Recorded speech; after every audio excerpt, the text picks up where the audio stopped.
نحمدہ ونصلی علی رسولہ الکریم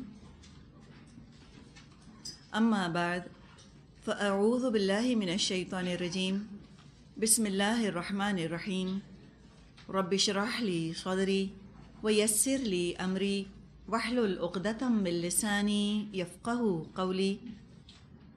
سورۃ الحجر مکی صورت ہے۔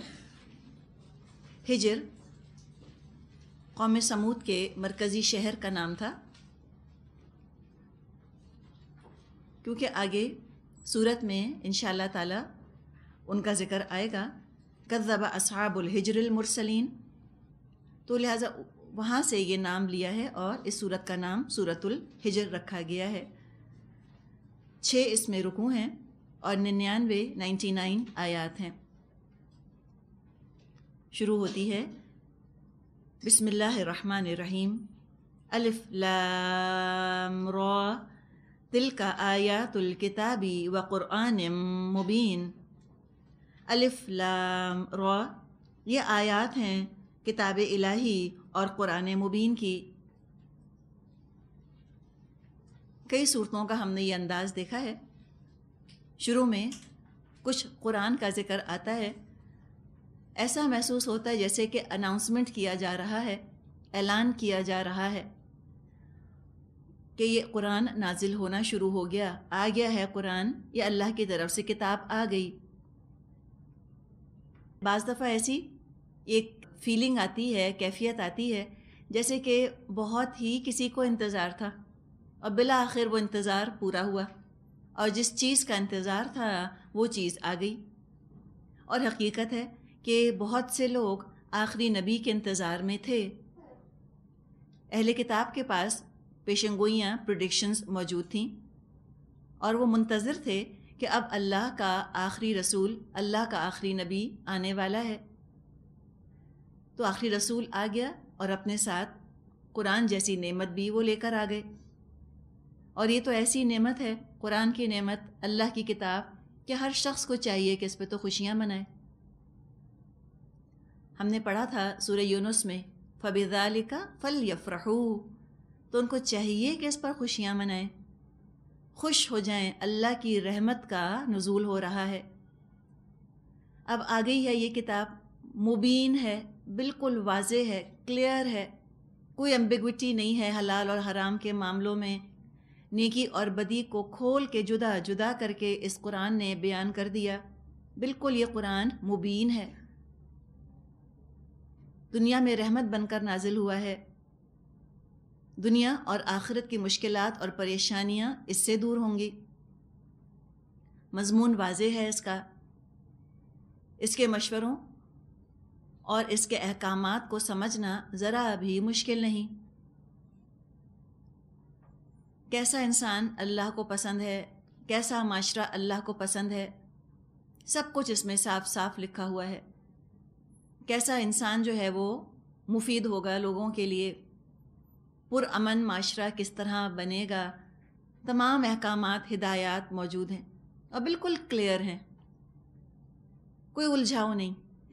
اس لیے کہ قرآن تو ہدایت بن کر نازل ہوا ہے، ھدی للمتقین ہے۔ کتاب ہدایت الجھی بھی نہیں ہو سکتی، گائیڈ بک کبھی بھی کمپلیکیٹڈ نہیں ہوتی، اللیجبل نہیں ہوتی کہ سمجھ میں ہی نہ آئے کیا لکھا ہے، انکمپریہنسبل نہیں ہوتی کہ سمجھ ہی نہ سکے انسان کہ کیا کہا جا رہا ہے۔ ہدایت کی کتاب تو واضح ہوتی ہے۔ کوئی اور باتیں جو وضاحت طلب ہوں ان کو سمجھانے کے لیے اللہ تعالیٰ نے کتاب کے ساتھ معلم بھی بھیجا، نبی اکرم صلی اللہ علیہ وسلم کو بھی بھیجا، اور آپ صلی اللہ علیہ وسلم کے دنیا سے جانے کے بعد بھی اللہ تعالیٰ نے انتظام فرمایا ہے کہ مسلمان امت میں یقیناً ایسے علماء اٹھتے رہیں گے، پیدا ہوتے رہیں گے، جو ہر دور میں، ہر زمانے میں لوگوں کو اس کتاب کی تعلیم دیتے رہیں، اس کا مضمون واضح کر کر بتاتے رہیں سنت کی روشنی میں۔ اور جہاں تک قرآن مبین کا تعلق ہے، اس صفت کا احساس اور قرآن کی اس صفت کی قدر ان لوگوں کو ہوگی جنہوں نے پچھلی تحریف شدہ کتابوں کو پڑھا ہوا ہے، یعنی بائبل کو اور تورات کو۔ تورات اور انجیل یہ دونوں اللہ نے نازل فرمائیں، ایک موسیٰ علیہ السلام پر، ایک عیسیٰ علیہ السلام پر، لیکن یہ اپنی اصل شکل میں اب موجود نہیں ہیں۔ ان کے اندر بہت تحریف ہو چکی ہے، ڈسٹورشن آ گیا ہے، لوگوں نے اپنے خیالات، اپنے الفاظ شامل کر دیے ہیں۔ اب اگر کوئی بائبل پڑھتا ہے یا تورات پڑھتا ہے تو حقیقتاً طبیعت الجھنے لگتی ہے، گھبراہٹ ہونے لگتی ہے ان کتابوں کو پڑھ کر۔ غیر ضروری تفصیلات ہیں، قصے کہانیوں کی بھرمار ہے، آخرت کا ذکر نہ ہونے کے برابر ہے، اور اللہ تعالیٰ کا ڈائریکٹ کلام تو ملتا ہی نہیں، براہ راست اللہ کا کلام اس میں ہمیں نہیں ملتا۔ جیسے قرآن میں تم اللہ کا براہ راست خطاب پڑھتے ہیں کہ جب میرے بندے آپ سے میرے بارے میں پوچھیں، ہم نے پڑھا ہے نا، اذا سألک عبادی عنی فإنی قریب، کہ جب میرے بندے آپ سے میرے بارے میں پوچھیں تو بتا دیجئے میں قریبی ہوں۔ اللہ نے اپنا ذکر کیا ہے، انا، خود کا ذکر کیا گیا ہے، انا اللہ، میں اللہ ہوں، لا الہ الا انا، کوئی معبود نہیں سوائے میرے۔ تو ہم ڈائریکٹ براہ راست خطاب اللہ کا ہم قرآن میں پڑھتے ہیں، ہمیں سے اتنی قدر نہیں آتی نا۔ وجہ یہ ہے کہ ہم نے دوسری کتابیں نہیں پڑھی، اس میں کوئی اللہ کا براہ راست ذکر نہیں ہے۔ جتنا واضح بیان ہمیں قرآن میں ملتا ہے جنت کا اور جہنم کا اور آخرت کا، نقشہ کھینچا گیا ہے جس وضاحت کے ساتھ، جتنی کلیئرٹی کے ساتھ کہ واقعی ورڈ پکچر کھینچ دی گئی ہے قرآن کے اندر، یہ وضاحتیں، یہ واضح بیان نہ تورات میں موجود ہے اور نہ ہی انجیل میں موجود ہے۔ تحریف کرنے کی وجہ سے، ڈسٹارٹ کرنے کی وجہ سے وہ کچھ کا کچھ ہو گیا۔ تو قرآن کی جو یہ صفت ہے مبین، یہ واقعی اس کو سمجھ میں آئے گی جس نے تھوڑا بہت بھی مطالعہ کیا ہوا ہو تورات کا یا انجیل کا۔ آیت نمبر 2، ربما یود الذین کفروا لو کانوا مسلمین، بعید نہیں ایک وقت وہ آ جائے کہ وہی لوگ جنہوں نے آج دعوت اسلام کو قبول کرنے سے انکار کر دیا ہے، پچھتا پچھتا کر کہیں گے کاش ہم نے سر تسلیم خم کر دیا ہوتا۔ ربما جو لفظ آ رہا ہے یہ تکثیر کے لیے بھی آتا ہے، یعنی کثرت ظاہر کرنے کے لیے بھی آتا ہے، اور تقلیل کے لیے بھی آتا ہے، کم چیز کو ظاہر کرنے کے لیے بھی آتا ہے۔ تو دونوں ہی مطلب ہیں ربما میں، یہاں پر تکثیر بھی ہے، تقلیل بھی ہے، بہت زیادہ تعداد کی طرف بھی اشارہ ہے، کم تعداد کی طرف بھی اشارہ ہے، میجورٹی بھی، مائنورٹی بھی، کہ میجورٹی یہ کہیں گے کاش ہم مسلمان ہوتے، یہ مطلب بھی ہو سکتا ہے، یا مائنورٹی یہ کہے گی کاش ہم مسلمان ہوتے، یہ مطلب بھی ہو سکتا ہے۔ کس طرح اس آیت کو انٹرپریٹ کیا جائے، کن حالات پر اس کو منطبق کیا جائے، اس آیت کو کن حالات پر اپلائی کیا جائے، اس سے ربما کے معنوں میں تھوڑا بہت فرق پیدا ہو جائے گا۔ یہ مطلب بھی ہو سکتا ہے کہ بعض اوقات کافر یہ سوچتے ہیں کہ کاش ہم مسلمان ہوتے، موجودہ دور کی بات ہے، یعنی جس وقت قرآن نازل ہو رہا تھا، قرآن کی تعلیمات تو ایسی ہیں کہ ہر انسان کے دل پر اثر انداز ہوتی ہیں، یہ دل کو ٹچ کرتی ہیں، کوئی شک نہیں اس کے اندر۔ اور جس طرح قرآن اپنے اوپر ایمان لانے والوں کی کردار سازی کر رہا تھا، کریکٹر بلڈنگ کر رہا تھا، جو ان کے اندر مثبت پازیٹیو چینج آ رہا تھا، ہو سکتا ہے ان کو دیکھ کر کچھ کفار کے دل میں یہ خیال پیدا ہوا ہو کہ کاش ہم بھی مسلمان ہو جائیں۔ ایک خیال یہ ہے۔ دوسرا یہ مفسرین کا خیال ہے کہ یہاں ذکر کیا جا رہا ہے قیامت کے دن کا، تو اگر ہم اس کانٹیکسٹ میں لیں تو ربما کا مطلب ہوگا میجورٹی، یعنی بہت سے لوگ یہ دعا کریں گے، بہت سے لوگ یہ تمنا کریں گے قیامت کے دن کہ کاش کہ ہم مسلمان ہوتے۔ قیامت کے دن یہ ہوگا کہ 70,000 مسلمان تو بغیر حساب کے جنت میں داخل کیے جائیں گے۔ ہو سکتا ہے اس وقت کافر سوچیں کہ کاش ہم مسلمان ہوتے تو ہم بھی ہو سکتا ہے ان لوگوں میں شامل ہوتے۔ دوسرے یہ کہ جب حشر کے میدان میں حوض کوثر پر وہ مسلمانوں کو پانی پیتا دیکھیں گے تو ان کے دل میں یہ حسرت اور تمنا پیدا ہوگی کہ کاش ہم دنیا میں مسلمان ہوتے، آج ہماری پیاس یوں بجھ رہی ہوتی، ہماری پیاس بجھائی جا رہی ہوتی۔ یہ بھی ہمیں بات حدیثوں سے پتہ چلتی ہے کہ اہل جنت کی آدھی آبادی مسلمانوں پر مشتمل ہوگی۔ تو ہو سکتا ہے اس وقت کافر سوچیں کاش ہم مسلمان ہوتے، ہم جنت میں چلے جاتے۔ پھر جب حساب کتاب ہو جائے گا، فیصلے ہو جائیں گے، جنت میں جانے والے جنت میں چلے جائیں گے، اور گناہ گار مسلمان جن کے گناہوں کا پلڑا نیکیوں سے زیادہ بھاری ہوگا وہ دوزخ میں چلے جائیں گے، فیصلے ہو چکے ہوں گے۔ لیکن پھر جس نے زندگی میں ایک دفعہ بھی صدق دل سے، سچے دل سے کلمہ پڑھا ہوگا، یا جس کے دل میں رائی کے دانے کے برابر بھی ایمان ہوگا، بالآخر اس کو دوزخ سے نکال لیا جائے گا، اور دوزخ کے اندر صرف کٹر کافروں کو ہی چھوڑ دیا جائے گا۔ تو ہو سکتا ہے کہ اس وقت کافر سوچیں کہ کاش ہم مسلمان ہوتے، تو ہم نے زندگی میں کلمہ پڑھ لیا ہوتا، چاہے ایک دفعہ ہی پڑھا ہوتا، اور ایک دفعہ بھی اگر ہم نے دل سے کلمہ پڑھ لیا ہوتا تو بالآخر آج ہماری نجات تو ہو جاتی۔ فرمایا آگے آیت نمبر 3، ذرہم یأکلوا ویتمتعوا ویلہہم الامل فسوف یعلمون۔ چھوڑو انہیں، کھائیں پئیں مزے کریں اور بھلاوے میں ڈالے رکھے ان کو جھوٹی امید، عنقریب ان کو معلوم ہو جائے گا۔ تب یہاں پر ذکر کیا گیا ہے ایسے لوگوں کا کہ جنہوں نے آخرت کو بالکل ہی بھلا دیا، دنیا کی زندگی ہی میں مگن ہو کر رہ گئے۔ قیامت کے دن تو وہی بس نجات پائیں گے کہ جنہوں نے حقیقی اسلام قبول کیا ہو۔ صرف قانونی لیول کی بات نہیں ہوگی وہاں پر، صرف لیگل سٹیٹس نہیں پوچھا جائے گا کہ تم بتاؤ کہ تمہارا مذہب کیا ہے، بلکہ حقیقی اسلام جو واقعی دل کے اندر اتر گیا ہو، جس نے عمل پر اثر ڈالا ہو، وہ اسلام انسان کو قیامت کے دن فائدہ دے گا۔ دنیا میں بھی ہم دیکھتے ہیں کہ وہ لوگ جنہوں نے بس زبانی کلامی طور پہ اسلام قبول کر لیا ہے، وہ اور جنہوں نے اسلام قبول کرنے کا دعویٰ بھی نہیں کیا، کلیم بھی نہیں کیا، وہ ان کی ترجیحات، ان کی پرائیورٹیز، ان کی مصروفیات، ان کی خواہشات، حال حلیے، طریقہ زندگی، لائف سٹائل ایک ہی جیسا ہوتا ہے، کچھ فرق نہیں ہوتا۔ فرق تو وہاں واقع ہوتا ہے کہ جہاں اسلام کا کلمہ دل کے اندر اتر گیا ہو۔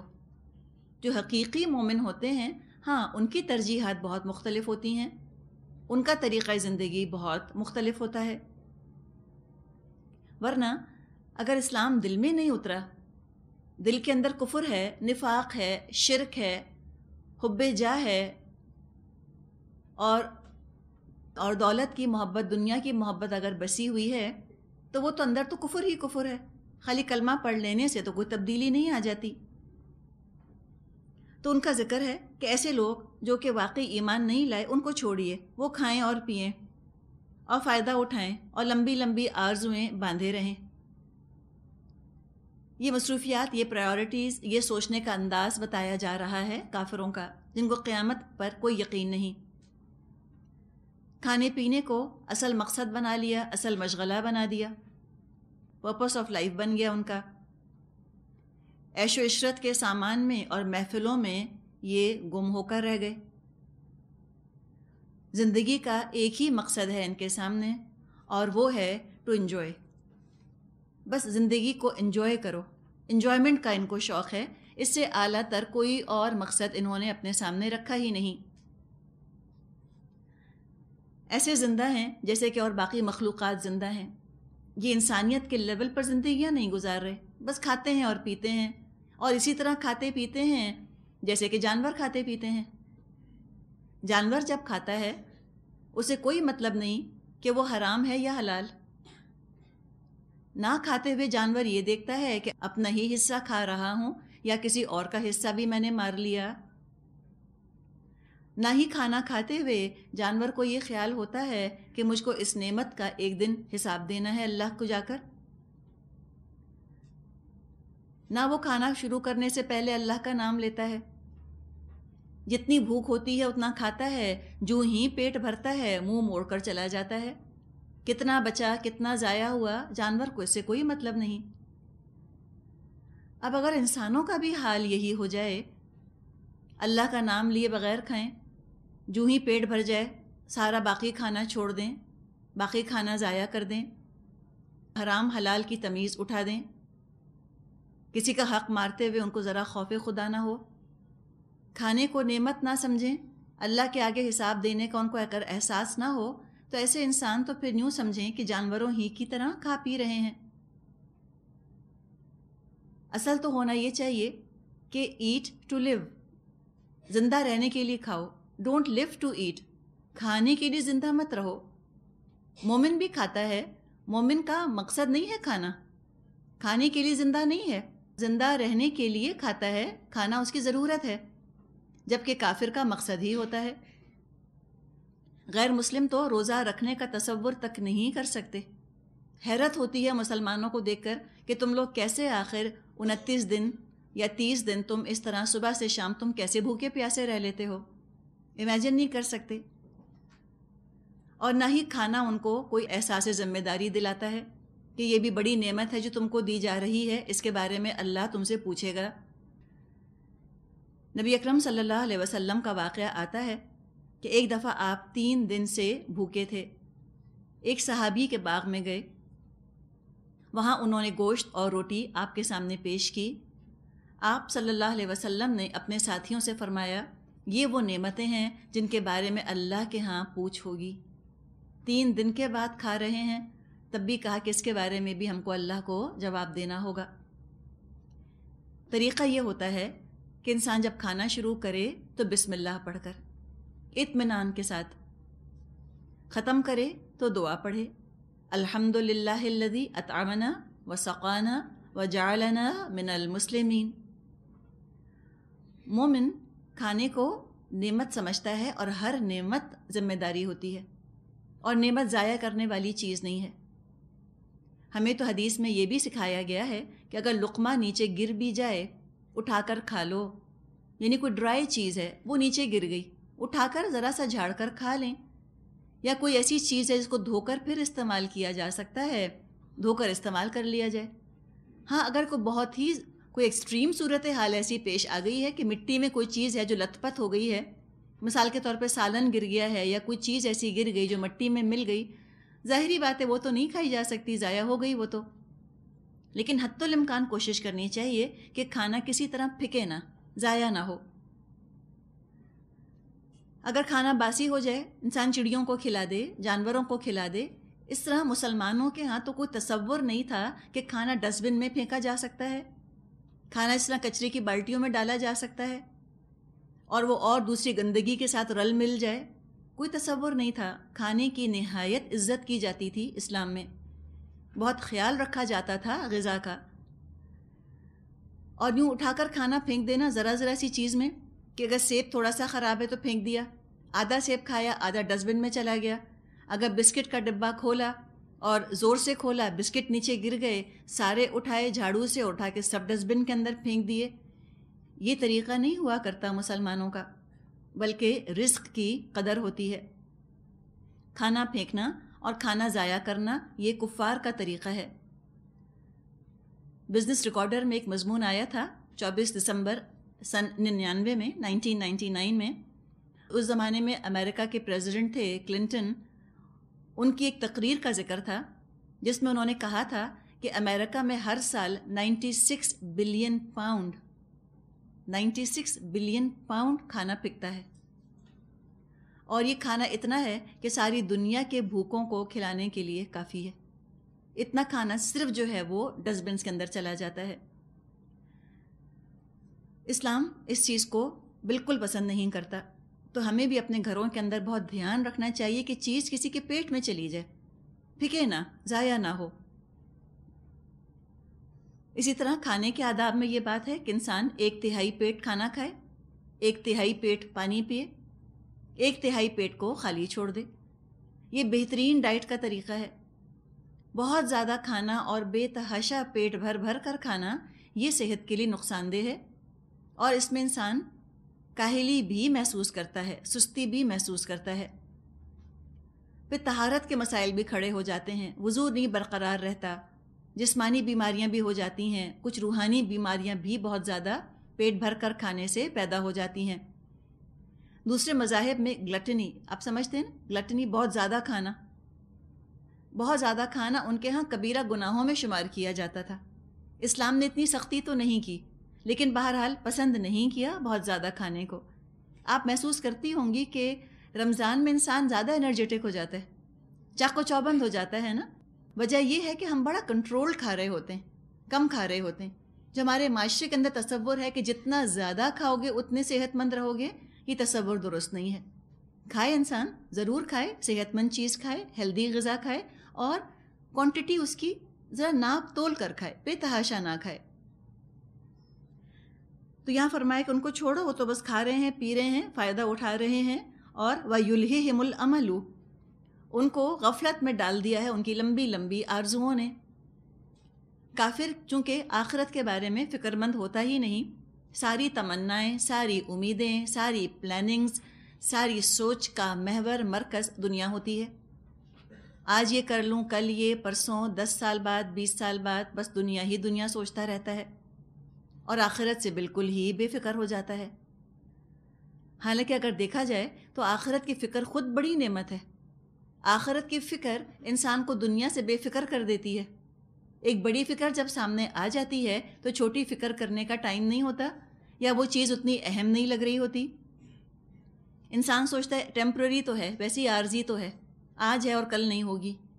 ٹھیک ہے، تھوڑی سی پریشانی آئی ہے، لیکن بہت پریشان نہیں ہوتا انسان پہ دنیا کے بارے میں، اس لیے کہ اس کو آخرت کی فکر جو لگ چکی ہوتی ہے. زیادہ بڑی مصیبت کا اس کو خیال ہوتا ہے، جہاں ہمیشہ رہنا ہے وہ اس کی فکر کرتا ہے. نتیجہ نقد یہ نکلتا ہے، نقد فائدہ یہ ملتا ہے اس چیز کا کہ دنیا کی پریشانیاں اس کو بودر نہیں کرتی. بہت زیادہ دنیا کے بارے میں وہ فکر مند نہیں ہوتا. ہاں، ایک حد تک پلاننگ ضروری ہے، اس کو منع نہیں کیا گیا، لیکن ایسی پلاننگ کرنا کہ آخرت کو بالکل ہی بھول جانا، اس سے ہمیں منع کیا گیا ہے، روکا گیا ہے. جب انسان بہت زیادہ دنیا کے بارے میں سوچتا ہے، الجھتا بھی زیادہ ہے، اور 10 طرح کی فکریں اس کو لگ جاتی ہیں. نبی اکرم صلی اللہ علیہ وسلم نے فرمایا ہے کہ 4 چیزیں بدبختی کی علامت ہیں.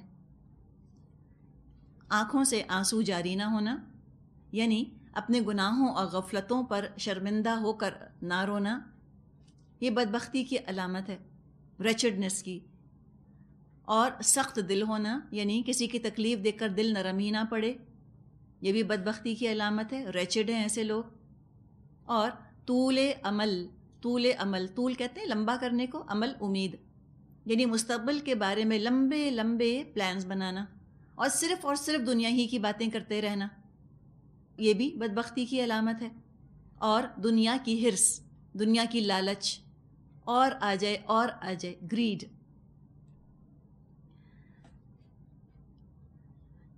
آگے فرمایا، ذکر آ رہا ہے کچھ بستیوں کا. جب بھی مجموعی طور پر اقوام ان کیفیات کا، ان حالات کا شکار ہو جاتی ہیں تو ان کی ہلاکت جو ہے وہ لازمی ہوتی ہے، وہ اللہ رسول کی طرف سے بالکل ہی غافل ہو چکی ہوتی ہیں. فرمایا آیت نمبر 4، وَمَا أَهْلَكْنَا مِنْ قَرْيَةٍ إِلَّا وَلَهَا كِتَابٌ مَعْلُومٌ، ہم نے اس سے پہلے جس بستی کو بھی ہلاک کیا ہے اس کے لیے خاص مہلت عمل لکھی جا چکی تھی. یعنی ٹائم ٹیبل تھا، ایک طرح سے بنا ہوا تھا. جب ان کا گناہوں کا پیمانہ بھر گیا، تھریشولڈ انہوں نے کراس کر دی، تو اس کے بعد ان کو ہلاک کر دیا گیا. آیت 5، ما تسبق من امت اجلها وما یستاخرون، کوئی قوم نہ اپنے وقت مقرر سے پہلے ہلاک ہو سکتی ہے، نہ اس کے بعد چھوٹ سکتی ہے. یعنی اللہ نے ٹائم ٹیبل سب کا بنایا ہوا ہے، اللہ کے فیصلے ہو چکے ہیں، اللہ اپنے حساب سے کام کرتا ہے. کسی کے فرمائش کرنے سے نہ عذاب جلدی آئے گا اور نہ عذاب میں کوئی ڈیلے ہو سکتا ہے. جو اللہ نے وقت مقرر فرما دیا اس وقت پر کام ہو جائے گا. آیت نمبر 6، وَقَالُوا يَا أَيُّهَا الَّذِي نُزِّلَ عَلَيْهِ الذِّكْرُ إِنَّكَ لَمَجْنُونَ، یہ لوگ کہتے ہیں اے وہ شخص جس پر ذکر نازل ہوا ہے تو یقیناً دیوانہ ہے. نبی اکرم صلی اللہ علیہ وسلم نے جب وحی کا اظہار کیا، لوگوں تک وحی پہنچائی، اللہ کا پیغام پہنچایا، بجائے کہ لوگ اپنی خوش قسمتی، اپنی خوش نصیبی سمجھ کر لپک کر آتے، غور سے آپ کی بات سنتے، انہوں نے انتہائی حقارت سے آپ کو رد کر دیا، ریجیکٹ کر دیا، اور کہا کہ آپ تو دیوانے ہو گئے ہیں۔ آج بھی ہم دیکھتے ہیں، اگر کوئی لپکتا ہے قرآن کی طرف، کوئی آتا ہے دوڑ کر دین کی طرف، اس کی تعلیمات سے متاثر ہوتا ہے، اگر عمر میں ینگ ہے تو کہتے ہیں are you crazy, are you mad, دماغ خراب ہو گیا ہے تمہارا، ابھی تمہاری پڑھنے کی ایج ہے، تم اتنی ینگ ہو، تمہاری تبھی شادی نہیں ہوئی، تم کیا کرو گی؟ یا اگر کوئی بڑی عمر میں دین کی طرف آتا ہے، کہتے ہیں دماغ ہی چل گیا، سٹھیا گئے، اب ان کو دین سوجا ہے، 900 چوہے کھا کر اب بلی حج کو چلی۔ کتنی ہیں باتیں جو بنائی جاتی ہیں۔ اگر کوئی درمیانی عمر کا دین کی طرف آتا ہے، اس کے بارے میں 100 باتیں لوگ کرنے شروع کر دیتے ہیں۔ تو جو رسولوں کے ساتھ سلوک کیا، وہ رسولوں کے راستے پر چلنے والوں کے ساتھ سلوک کیا جاتا ہے اور ہوگا۔ اگر رسولوں کو مجنون کہہ دیا تو کیسے ہو سکتا ہے کہ آج جو دین پر چل رہا ہو اس کو کریزی نہ کہا جائے؟ مکے کے کفار نبی اکرم صلی اللہ علیہ وسلم کے لیے یہ لفظ استعمال کیا کرتے تھے۔ کئی یعنی وجوہات ہو سکتی ہیں۔ ایک وجہ یہ بھی ہو سکتی ہے کہ ظاہری حالات کو دیکھ کر وہ یہ نتیجہ نکالتے تھے کہ دیکھو ہم تو اتنے سارے معبودوں کو مان رہے ہیں، ہم تو ایک اللہ کو نہیں مانتے، ہم تو محمد کی دعوت کو قبول نہیں کر رہے، ہم تو اپنے ڈھیر معبودوں کو مانتے ہیں، لیکن دیکھو آخر ہمارے معبودوں کی ہم پر نظر کرم ہے نا، نظر عنایت ہے، نعمتیں تو ہم پہ برس رہی ہیں۔ وہ یہ سمجھتے تھے کہ جس سے اللہ راضی ہوتا ہے اس کو دنیا کی ڈھیر نعمتیں دے دیتا ہے، اور جس سے اللہ ناراض ہوتا ہے اس سے اپنی نعمتیں واپس لے لیتا ہے دنیا کی۔ یہ خالص کافرانہ مشرکانہ سوچ ہے۔ تو وہ یہ دیکھتے تھے کہ ہمارے بیٹے زندہ ہیں، جیتے ہیں، اور محمد صلی اللہ علیہ وسلم کے بیٹے تو مر گئے، ہماری بیٹیاں تو اپنے گھروں میں بہت خوش ہیں، اور محمد صلی اللہ علیہ وسلم کی بیٹیوں کو طلاق ہو گئی۔ تو وہ کہتے تھے کہ یہ تو کریزی ہیں، ان کو چاہیے ہمارے راستے پر آئیں، چھوڑیں اس دین کو، چھوڑیں اس بات کو، یہ اللہ کی ناراضگی کی نشانی ہے، ہمارے معبود ان سے ناراض ہیں، تبھی دنیا میں مشکلیں پڑ رہی ہیں۔ یہ وہ سوچا کرتے تھے۔ وہ کہتے تھے کیا ہو گیا ہے ان کو، کیوں یہ اپنے آبائی دین کو چھوڑ رہے ہیں؟ جبکہ اسلام کے بارے میں ہم جانتے ہیں اسلام کا نظریہ بالکل مختلف ہے مشرکانہ نظریے سے۔ اسلام کے نزدیک دنیا میں نعمتوں کا ملنا ہرگز اللہ کی محبت کی علامت نہیں ہے۔ فرعون جیسوں کو بھی اللہ نے نعمتیں دی، اور دنیا کی نعمتوں کا چھن جانا ہرگز اللہ کی ناراضگی کی علامت نہیں ہے۔ ایوب علیہ السلام پر کتنی مشکلات پڑیں، نبی اکرم صلی اللہ علیہ وسلم پر کتنی مشکلات پڑیں، ان سے بڑھ کر تو اللہ کو کوئی اور محبوب نہیں تھا۔ اسلام نے تو ہم کو بتایا کہ دنیا تو امتحان ہے، ایگزامینیشن ہال ہے، آزمایا جا رہا ہے تم کو، یہ ریوارڈز اور پنشمنٹس نہیں دیے جا رہے، دارالجزا نہیں ہے دنیا، دارالامتحان ہے۔ لیکن یہ بات کفار کی سمجھ میں نہ آتی تھی، ہدایت کی ان کے نزدیک کوئی اہمیت ہی نہیں تھی، نعمت کی فہرست میں ہدایت آتی ہی نہیں تھی۔ بہت طنز سے نبی اکرم صلی اللہ علیہ وسلم کے پاس آ کر وہ کہتے تھے کہ آپ جو یہ دعویٰ کر رہے ہیں کہ مجھ پر الذکر نازل ہوا ہے، ہمارے خیال میں تو آپ دیوانے ہیں، مجنون ہیں، آپ پر جنون طاری ہو گیا ہے۔ ایک تو مطلب ابھی ہم نے ڈسکس کیا کہ وہ کہتے ہیں کہ آپ کی تعلیمات جو ہیں اس میں تو کوئی سینسیبل بات ہی نہیں، یا اس پر عمل کر کے تو آپ کو فائدہ ہی نہیں ہوا، تو کوئی بیوقوف ہی ہوگا جو ان تعلیمات پر عمل کرے گا، نمبر 1۔ دوسرے، جب وہی سنا کرتے تھے تو اس میں بھی وہ کہتے تھے کہ شاید ان پر کسی جن کا سایہ ہو گیا ہے، شاید کچھ ہیلوسینیشنز ہیں، یا ایپیلیپسی کے کوئی دورے ہیں جو کہ پڑتے ہیں، اور ان دوروں کے دوران کچھ الفاظ منہ سے نکل جاتے ہیں اور یہ کہتے ہیں کہ فرشتہ مجھ پر وحی لایا ہے۔ یہ الزام جو اتنے پہلے نبی اکرم صلی اللہ علیہ وسلم پر لگایا گیا، وہ آج تک کفار لگاتے ہیں۔ جہاں فیمس ایپیلیپٹکس کا وہ ذکر کرتے ہیں، اس میں انہوں نے جولیس سیزر کا ذکر کیا ہے. دا فیمس ایپیلیپٹک میں اندر جولیس سیزر اس پر ایپیلیپسی کے دورے پڑتے تھے، مرگی کے دورے، اور وہاں انہوں نے محمد صلی اللہ علیہ وسلم کا نام بھی لکھا ہے کہ ان پر ایپیلیپسی کے دورے پڑتے تھے. اس میں کچھ الفاظ ان کے منہ سے نکلتے تھے اور وہ کہتے تھے اللہ کی طرف سے یہ پیغام آیا ہے. نعوذ باللہ. اس کو کہتے ہیں نا عمیون ہو جانا، اندھے ہو جانا، سمم ہو جانا، بہرے ہو جانا. ایک پاگل کی بڑبڑ میں اور اللہ کی وحی میں فرق ہی نہ کر سکیں. ایسی عقلیں ماری جائیں، دور کی کوڑیاں لائیں، چاند تک پہنچ جائیں اور سامنے کی چیز جو چمک رہی ہے وحی کا نور وہ نظر نہ آئے. اس سے بڑھ کر اندھا پن اور کیا ہو سکتا ہے. دوسری چیز یہ کہ مسلمان تو بہت تعظیم کے ساتھ الذکر کہا کرتے تھے قرآن کو. الذکر، یہ الذکر ہے. تو مسلمان جس لفظ کی بہت تعظیم کرتے تھے اسی لفظ کو انہوں نے طنز اور طعنے کے لیے استعمال کرنا شروع کر دیا. اسی لفظ، اسی وکیبلری کو استعمال کر کے اس کا مذاق اڑایا. اور یہ کفار کا خاص انداز ہوتا ہے مسلمانوں کو ڈی مورلائز کرنے کا، کہ وہ مسلمانوں کو ان کی اپنی ٹرمینالوجی پر شرمندہ کر دیں. اور جب مسلمان اپنی ٹرمینالوجی پر شرمندہ ہوتے ہیں تو یوں سمجھیں کہ وہ ذہنی طور پہ اچھی طرح ڈومینیٹ ہو چکے کفار سے. مثال کے طور پہ لفظ جہاد کا انہوں نے تماشا بنایا اور ہم اس قدر شرمندہ، اتنے اپولوجیٹک، اس قدر معذرت خواہانہ ہم نے انداز اختیار کر لیا ہے لفظ جہاد کے بارے میں. ہم کہتے ہیں نہیں، جہاد کا مطلب تو ہرگز یہ نہیں ہے کہ تم جنگ کرو. جہاد تو صرف اپنے نفس کے ساتھ، صرف اپنی جان کے ساتھ ہوتا ہے. جہاد میں تو کوئی تلوار کا یا ہتھیار کا معاملہ ہی نہیں. اس طرح ہم نے اپنی ایکسکیوزز پیش کرنی شروع کر دیں. حالانکہ حقیقت یہ ہے کہ ہاں، جہاد یقیناً نفس سے کیا جاتا ہے، کوئی شک نہیں. اپنی خواہشات سے، شیطان سے، بگڑے معاشرے سے، سب سے جہاد کیا جاتا ہے. لیکن جہاں تک جہاد فی سبیل اللہ میں قتال کا مقام ہے، کوئی مسلمان اس کا انکار نہیں کر سکتا. اللہ کی راہ میں جنگ کرنا اعلیٰ ترین نیکیوں میں سے ایک نیکی شمار کی گئی ہے. لیکن انہوں نے اس طرح ڈسٹورٹ کیا ہے کہ ہم شرمندہ ہو گئے. لفظ مولانا یا مولوی یا ملا نعوذ باللہ گالی بن گیا. اگر کسی کی بے حد بے عزتی کرنی ہے تو کہہ دو وہ اس کا کیا ہے، وہ تو ملا ہے. اور جس کو ملا کہہ دیا اس کا تو سوشل سٹیٹس ختم ہو گیا، کسی قابل ہی نہ بچا وہ تو. اور ہم خود جب شرمندہ ہو گئے ان الفاظ کے اوپر تو سوچیں کہ ہم کس طرح ان کی ڈومینیشن میں ہے نا، کس طرح انہوں نے مینٹلی ہم کو ڈومینیٹ کر لیا ہے.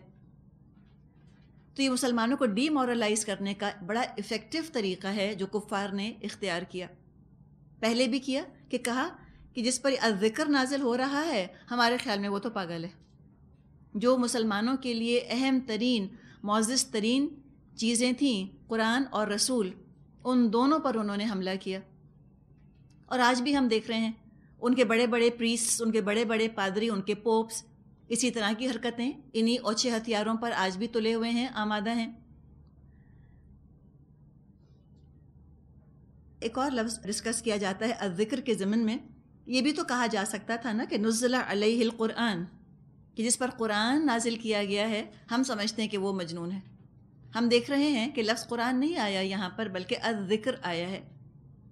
علماء کے نزدیک الذکر سے مراد ہے دونوں طرح کی وحی جلی جو کہ قرآن میں موجود ہے، اور وحی خفی جو حدیث کی صورت میں ہمارے سامنے موجود ہے.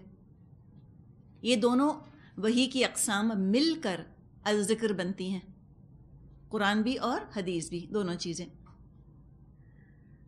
آگے فرمایا آیت 7-8 لَوْ مَا تَأْتِينَا بِالْمَلَائِكَةِ إِن كُنْتَ مِنَ الصَّادِقِينَ، اگر تو سچا ہے تو ہمارے سامنے فرشتوں کو کیوں نہیں لے آتا؟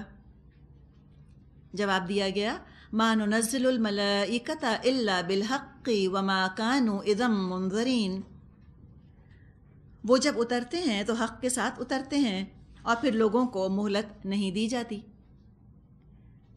اللہ کے رسول صلی اللہ علیہ وسلم کو زچ کرنے کے لیے، تنگ کرنے کے لیے کہا کرتے تھے کہ آخر فرشتے کیوں نہیں اترتے آپ کے ساتھ؟ جواب دیا گیا کہ جب وہ فرشتے اتریں گے اس کے بعد تو ان کو مہلت نہیں دی جائے گی. اور ویسے بھی کوئی فرمائشی پروگرام تو نہیں چل رہا کہ جب انہوں نے کہا فرشتے دکھاؤ، ان کی فرمائش پوری کر دی جائے۔ ویسے بھی فرشتے کوئی ایسی ہلکی، ایسی بے وقت مخلوق تو نہیں ہیں کہ ان کے کہنے پر ان کو حاضر کر دیا جائے۔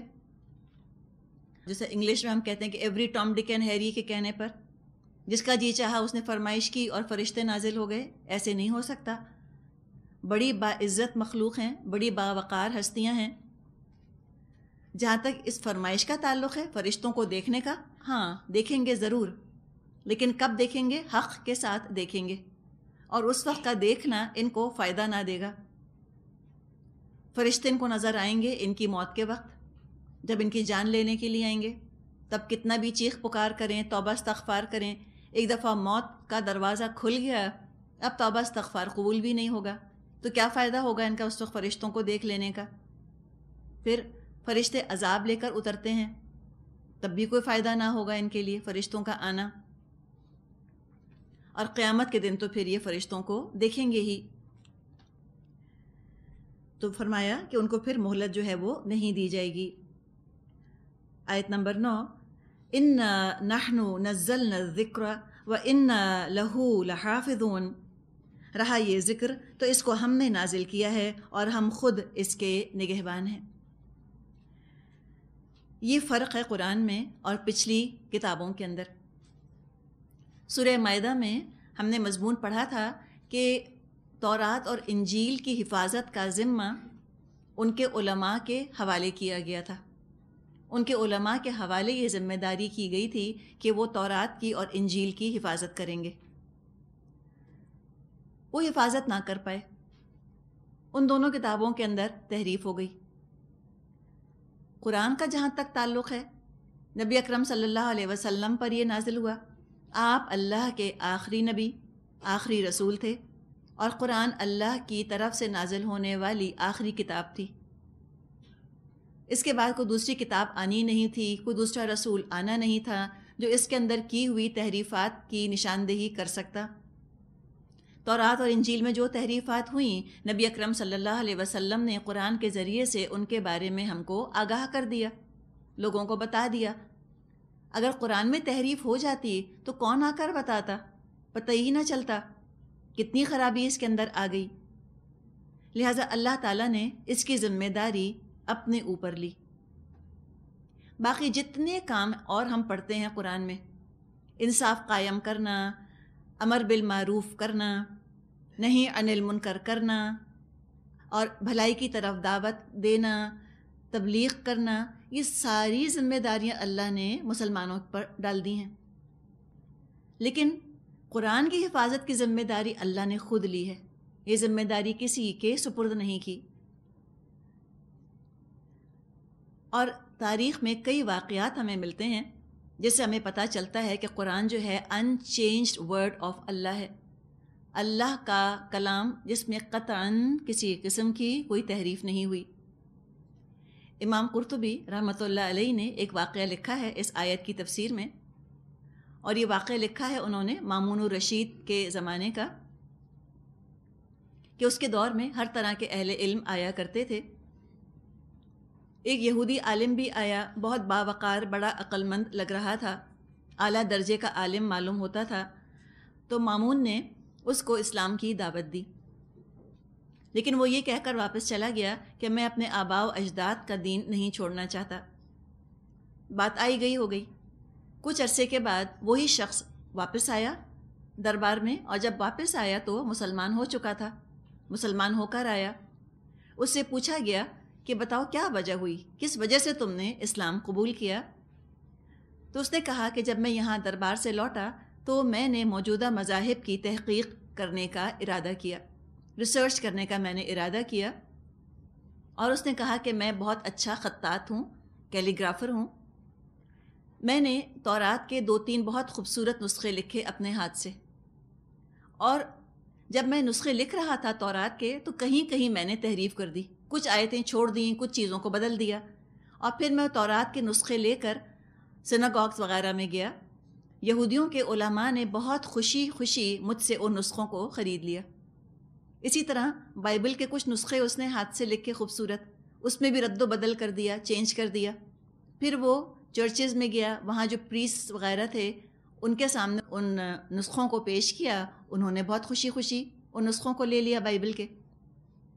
اسی طرح قرآن کے بھی اس نے کہا کہ میں نے کچھ نسخے بہت عمدہ کتابت کیے، بہت عمدہ کیلیگرافی سے لکھے، اور ان کو فروخت کرنے کے لیے نکلا، مسلمانوں کے پاس گیا۔ جس کے پاس گیا اس نے کہا کہ پہلے ہم دیکھیں گے صحیح ہے یا نہیں، اور پھر انہوں نے دیکھنے کے بعد مجھ کو واپس کر دیے کہ اس کے اندر غلطیاں ہیں۔ اس واقعے سے اس نے یہ سبق لیا کہ یہ کتاب اللہ کی محفوظ ہے اور اللہ ہی نے اس کو محفوظ رکھا ہوا ہے۔ اس کے بعد اس شخص نے اسلام قبول کر لیا۔ ایک واقعہ ہے اسی سے متعلق جو کہ خطبات بھاولپور کتاب ہے، ڈاکٹر محمد حمید اللہ نے لکھی ہے۔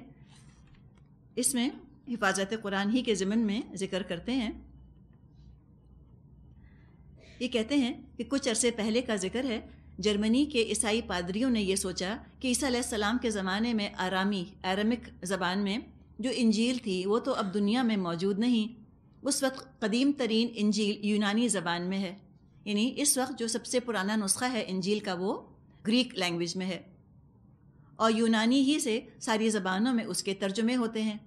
لہٰذا یونانی مخطوطوں کو جمع کیا جائے، مخطوطہ کہتے ہیں مینوسکرپٹ کو، اور ان کا آپس میں مقابلہ کیا جائے۔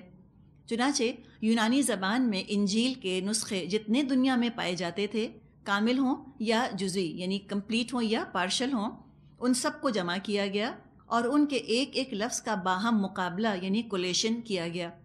اس کی جو رپورٹ شائع ہوئی اس کے لفظ یہ ہیں کہ کوئی 2 لاکھ اختلافی روایات ملتی ہیں، 2 lakhs۔ اس کے بعد یہ جملہ ملتا ہے، اس میں سے 1/8 یعنی 1/8 بہت اہم ہے، امپورٹنٹ ہے۔ یہ ہے انجیل کا قصہ۔ غالباً اس رپورٹ کی اشاعت کے بعد کچھ لوگوں کو قرآن کے متعلق حسد پیدا ہوا۔ جرمنی ہی میں میونک یونیورسٹی میں ایک ادارہ قائم کیا گیا، قرآن مجید کی تحقیقات کا ادارہ۔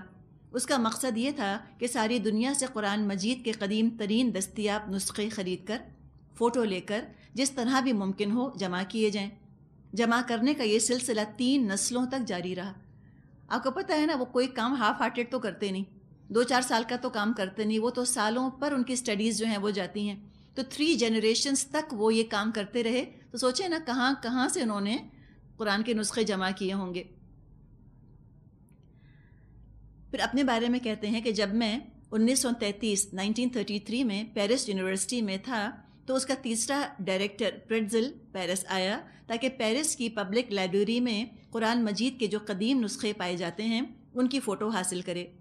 اس پروفیسر نے مجھ سے شخصاً یعنی پرسنلی بیان کیا کہ اس وقت، یعنی یہ بات ہے 1933 کی جس کا ذکر کر رہے ہیں، ہمارے انسٹیٹیوٹ میں قرآن مجید کے 42,000 نسخوں کی فوٹو موجود ہے اور مقابلے کا کام جاری ہے۔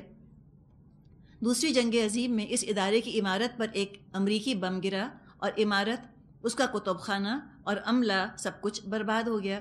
لیکن جنگ کے شروع ہونے سے کچھ ہی پہلے ایک عارضی رپورٹ یعنی ایک ٹیمپرری رپورٹ انہوں نے شائع کی تھی۔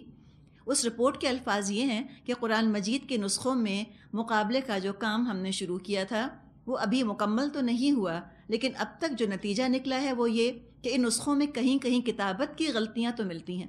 کتابت سمجھتے ہیں نا، کہیں نقطہ رہ گیا، کہیں کوئی ورڈ رہ گیا، کہیں کچھ رہ گیا، لیکن اختلافات روایت ایک بھی نہیں۔ ان دونوں میں فرق یہ ہے، کتابت کی جو غلطی ایک نسخے میں ہوگی وہ کسی دوسرے نسخوں میں نہیں ہوگی۔ مثلاً فرض کیجئے بسم اللہ الرحمن الرحیم میں رحمان کا لفظ نہیں، مگر یہ صرف ایک نسخے میں ہے، باقی کسی نسخے میں ایسا نہیں، سب میں بسم اللہ الرحمن الرحیم ہی لکھا ہے۔ اس کو ہم کاتب کی غلطی قرار دیں گے یا کہیں کوئی لفظ بڑھ گیا ہے، یہ کاتب نے لکھنے میں مسٹیک کر دی۔ وہ کہتے ہیں ایسی چیزیں کہیں کہیں سہو قلم یعنی کاتب کی غلطی سے ملتی ہیں، لیکن اختلاف روایت یعنی ایک ہی فرق کئی نسخوں میں ملے ایسا کہیں نہیں ہے۔ یہ ہے قرآن مجید کی تاریخ کا خلاصہ، جس سے ہمیں محسوس ہوتا ہے کہ قرآن مجید میں اللہ کا جو فرمان ہے کہ انا نحن نزلنا الذکر وانا لہ لحافظون، یہ واقعہ جو میں نے آپ سے بیان کیے اس آیت کی حرف بحرف تصدیق کرتے ہیں۔ تو الحمدللہ ظاہر ہے ریسرچ انہوں نے بہت کی ہے، وہ ایسے ہاتھ پہ ہاتھ دھر کر بیٹھنے والے لوگ نہیں ہیں کہ وہ مسلمانوں کا بس ورڈ لے لیں کہ ہم کہہ رہے ہیں کہ قرآن انچینج ورڈ آف اللہ ہے، وہ کہیں ہاں ٹھیک ہے۔ انہوں نے خود بہت ریسرچ کی ہے اور یہ بات ثابت ہو گئی ہے الحمدللہ۔